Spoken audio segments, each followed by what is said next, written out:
Hey, my name is Dr. Chelle. Thank you for coming to Dr. Test Prep. We are working on helping you do better on the Digital PSAT and SAT, and I'm so thankful that you care enough about your future to learn how to use the Desmos calculator to raise your math scores. We are now looking at Khan Academy Unit 7, Lesson 6 on Scatterplots. If you don't know about what I'm talking about when I say Khan Academy and how my YouTube channel supports that, please watch the 4 pillars video and also the implementing video. Please open the calculator up. Can't remember honestly if we need it when I wrote this questions, but if we do, you want to make sure it's set to College Board. If you have my book, we are on page 131. If not, just take great notes on paper and pencil. I love you anyway. All right, number 4. Given the chart at the right, which depicts age X and income in thousands Y, at approximately what age will people start making money, have the highest income, and stop earning money? So if we look here, we start seeing in data coming around right here, around 18. So at 18 years, most people tend to start. The peak would be right about up here. This is where we have the most. So if we go down here, it looks to be around 50 years old would be the peak. And honestly, I made this graph completely up, so it's not real data. I made it up. I mean, it's real data in terms of the question, but it's not like real life data. And what time will they stop earning money?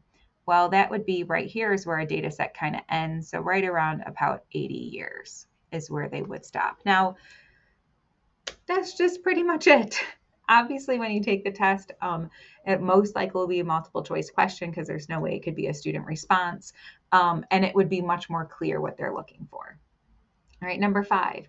The scatter plot to the right shows a relationship between number of pretzels eaten and test scores. Which conclusion is valid? Well, right away, I mean, pretzels and test scores, like, wow, if only that were true. As more pretzels are eaten, so as we eat more pretzels, the test scores increase. Well, that's not kind of how it is, because over here, like hardly anyone ate pretzels, but there was like a good score. So it's not that one.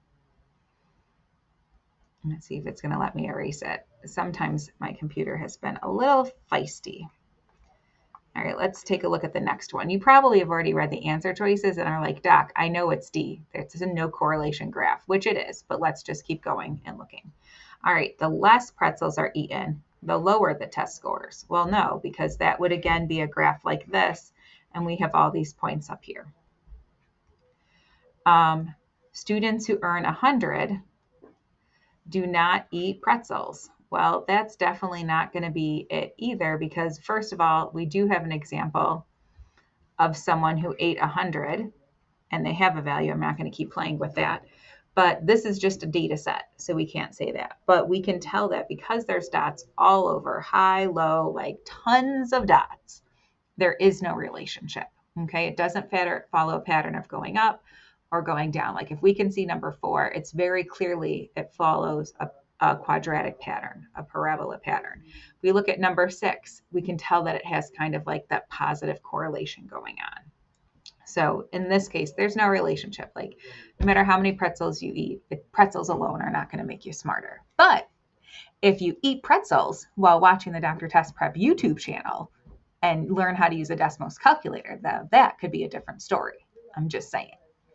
All right. And it would still work if you had Takis or milk or, Starbucks or Dunkin' Kings. Did you all see the Super Bowl commercial? All right, I'm getting distracted. Moving on.